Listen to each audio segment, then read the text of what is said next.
అందరికీ నమస్కారం అండి. ఈరోజు ఒక మంచి చిట్కా మీకు తెలియజేస్తున్నాను. 2 సంవత్సరాలు దాటిన తర్వాత కూడా మీ పాప లేదా బాబు రాత్రిపూట తనకు తెలియకుండానే పక్క తడుపుతుంటే ఆదుర్ద పడకండి. నేను చెప్పినటువంటి ఈ 2 చెట్లతో మీరే వైద్యం చేసుకోవచ్చు. మొదటి చెట్టు వచ్చేదలికి దొండ చెట్టు. ఈ దొండ చెట్టు వేరుని తీసుకొచ్చి ఆ రసాన్ని తాగిచ్చిన ఈ పక్క తడిపే అలవాటు పోతుందండి. లేదంటే పొగటి చెట్టు అనేది అందరూ దొరుకుతుంటుంది.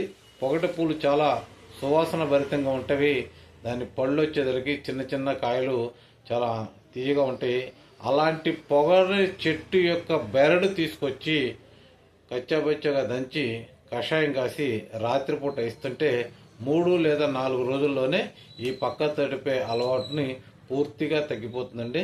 ధన్యవాదాలు. సుబ్బారావు.